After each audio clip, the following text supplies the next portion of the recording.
Oke, assalamualaikum warahmatullahi wabarakatuh. Apa kabar hari ini? Alhamdulillah, luar biasa. Allahu Akbar. Ya, oke, sip. Ingat kan, aku siapa?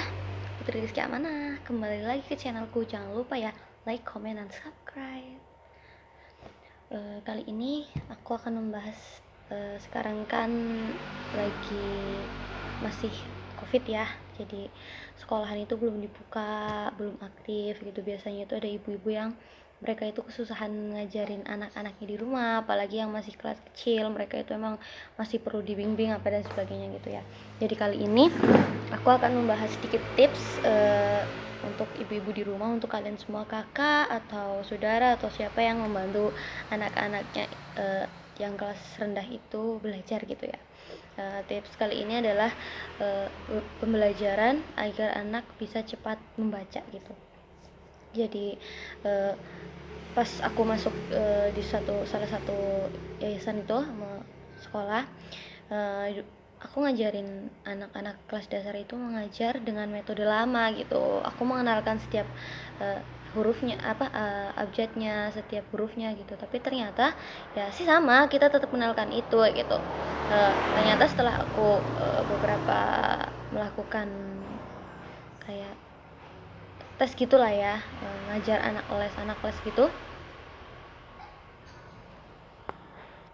anak-anak kelas gitu aku menerapkan beberapa trik lah buat ngajarin mereka gitu, dan ternyata ini lebih efektif daripada kita mengajarkan mengeja satu-satu gitu. Di sini aku itu mengajarkan mereka mengeja dua huruf sekaligus gitu. Misalnya ada kita anak-anak itu sudah suruh tahu A, B sampai Z gitu kan, mereka kan udah tahu gitu. Terus kita kasih contoh dua huruf sekaligus, dan kita itu mengenalkannya langsung cara membaca si dua huruf tersebut itu. Contohnya ini, maaf ya bukunya udah jelek karena setiap hari dipakai buat ngajar anak-anak gitu kan. Pertama kita kenalkan itu A gitu kan, A. Nah untuk huruf keduanya itu kan ini ada B sama A gitu ya. Kita itu jangan mengajarkan mereka itu B sama A, nanti mereka itu susah. Tapi kita langsung mengenalkan mereka ini tuh dibaca mbak. Kalau B sama A ketemu itu dibacanya ba gitu. Jadi setelah anak paham kalau ini itu dibacanya ba, kita tekankan terus, kita coba terus ini ba sampai anak itu benar-benar hafal kalau ada B sama A itu dibacanya ba gitu kan. Nah, biasanya aku pakai metode permainan supaya mereka itu nggak jenuh gitu, supaya mereka itu lebih suka belajarnya. Misalnya, ayo kita bikin perjanjian ya, kalau misalnya kakak nunjuk ini kamu harus baca ba, terus kakak nunjuk ini ba, terus kakak nunjuk yang lain, kalau kamu salah bilangnya ba, biasanya kan mereka menghafal gitu kan. Nanti kakak hukumannya gampang, kamu nyanyi lagu anak-anak, gimana, setuju nggak? Deal, nanti kita salaman terus deal gitu. Nah dengan metode itu, pertama mereka itu senang, yang kedua mereka jadi lebih fokus, jadi mereka itu nggak cuma menghafal, mereka itu memang benar-benar tahu ini tuh ba. Jadi pas aku ganti ke huruf lain, dia itu bisa langsung tahu gitu ya. Dan buku kayak gini kan ada banyak yaitu di buku-buku toko terdekat itu kan ada jilid 1, 2, 3, 4, 5. Ini untuk dasar jilid 1. Untuk jilid 2 nya sih hampir sama, cuman nanti udah menjadi berapa suku kata dan satu kalimat gitu. Kemarin aku ngeles anak ini yang buat aku jadi yakin kalau emang mengajarkan kayak gitu efektif itu gitu kan. Dia itu belum sampai seminggu, baru 4 hari dia itu udah hampir lancar bacanya gitu. Jadi emang bener-bener itu trik banget sih. Yang pertama jelas sih kalau pas kita mau ngajar anak itu jangan langsung ditekankan kamu harus hafalan ini ya, nanti anak itu langsung bosen dan langsung ketakutan. Kita harus emang pengenalan dulu. Tips yang pertama itu kita pengenalan dulu sama anaknya, terus kita ajak ngobrol, kamu sih hobinya apa dek gitu kan, terus dia itu sukanya apa, nanti kita cari tahu dia tentang apa yang dia sukai. Jadi pas dia ngajak ngobrol, kayak misalnya kan kadang anak kalau diajak belajar kan ngantuk gitu ya. Nanti kalau pas dia ngantuk, kak ngantuk, kamu sukanya apa sih gitu. Kalau murid aku kan senengnya K-pop gitu kan, aku sukanya BTS gitu. Nanti aku langsung bahas, yang K-pop itu ya, yang boyband Korea itu ya, yang ganteng-ganteng ya, kamu kenalnya siapa gitu. Jadi anak yang tadi ngantuk dia itu langsung, iya kak, langsung fresh lagi, bergas lagi. Setelah dia udah lupa sama ngantuknya dan dia seneng, kita ajak lagi belajar. Biasanya 2 jam pelajaran itu cukup melelahkan sih sebenarnya buat dia ya, tapi itu juga efektif sih karena jangan sering dimarahin ya, kalau salah jangan dibilang, "Ih salah, ini salah." Jangan, tapi, "Wah ini kurang bener, ini tuh apa sih? Ini kan B, kenapa kamu bacanya D?" Gitu. Jangan langsung, "Ini salah." Nanti anak itu langsung down, anak itu langsung males gitu. Jadi kalau pas dia bosan, dia berinteraksi apa, jangan ditegur, jangan diomelin lah, dibilangin halus. Terus tips satu lagi ya, katanya kan kalau kita ngomong itu adalah doa. Jadi misalnya anak itu lagi rewel atau anak itu lagi aktif gitu, kita itu jangan bilang, "Ih anak kok rewel banget sih." Jangan, kita negurnya, "Ya Allah, soleh solehahnya kakak, nurut banget sih." Gitu. Jadi siapa tahu malaikat lewat terus diaminin, kan bener-bener dia jadi anak soleh ya, jadi anak soleha, nggak, "Ih bandel banget sih." Itu kasihan anaknya jadi down. Yang pertama, kita pengenalan, kita tanya hobinya, jangan langsung ditanya, "Ayo kita belajar, kita mau belajar apa materi hari ini." Nah, dia kan langsung tegang, takut gitu kan, gitu.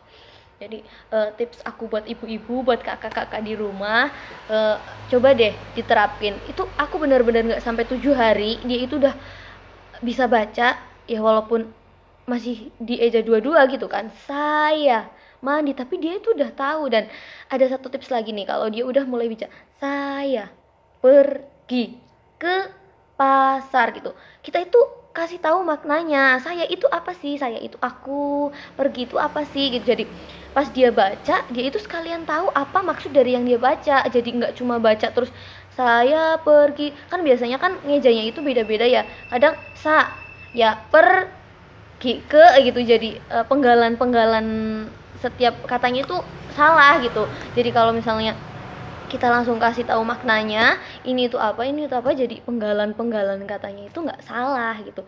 Coba aja diterapkan di rumah, karena kalian juga harus mengajar kakak atau sebagai ibu untuk anak-anak kelas rendah, kan emang butuh bimbingan gitu kan, kalian harus membimbing mereka gitu. Jadi mungkin untuk mempermudah kalian ya kayak gitu, inget anak itu jangan diomelin, nanti mereka nggak mau, nanti mereka itu, lah belajar kok diomelin terus tiap hari sama mama sama kakak, salah dan sebagainya gitu. Jadi mereka itu malah down, jadi nggak mau, jadi males gitu kan. Jangan diomelin, kata apa, disanjung lah, dikasih kasih sayang gitu, supaya dia itu serak sama kita, nyaman sama kita.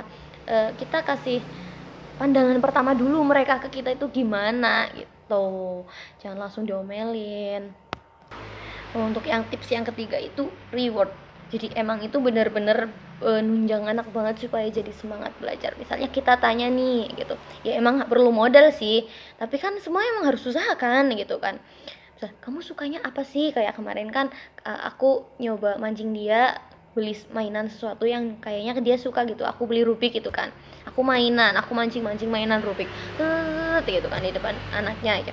"Lo kok main Rubik, emang bisa?" "Bisa dong, kakak bisa." gitu kan. Main Rubik sebenarnya sih nggak bisa, cuman ya dibisa-bisain aja gitu. Terus, "Aku mau dong kak mainan Rubik." "Boleh, kamu boleh main kok, asal kamu bisa baca ini dulu, kamu bisa baca dulu. Nanti kalau kamu udah selesai baca, bisa baca, kakak kasih Rubik ini hadiah buat kamu karena kamu udah bisa baca." Bener, dia itu semangat banget bacanya. Yang tadinya dia ngantuk, udah kelihatan banget tuh ya, "Kamu ngantuk ya?" "Enggak kok kak, enggak, aku semangat kok, nggak ngantuk, nggak apa-apa, ayo kita lanjutin." gitu. Itu bener-bener reward, itu membantu mereka itu kayak semangat, mendongkrak semangatnya dia buat belajar gitu. Jadi reward ya, itu reward harus kalian kasihkan, nggak cuma hanya reward pujian atau reward hadiah piala atau mainan atau makanan gitu, tapi emang itu benar-benar mendukung mereka lebih semangat lagi buat belajar gitu.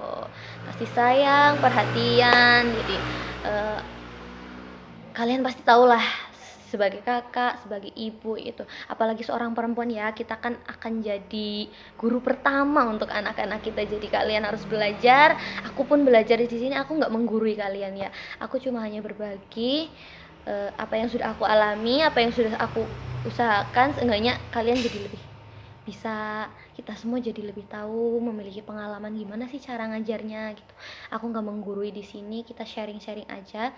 Kalau misalnya ada masukan atau apa, atau saran, atau mau sharing apa, kalau aku bisa nanti aku jawab. Jangan lupa komen di bawah ya, jangan pakai emot ya, oke? Semoga membantu. Terima kasih. Say hi, kita ketemu lagi di uh, channel di konten-konten aku selanjutnya ya. Jangan lupa like, comment, dan subscribe. Oke, see you.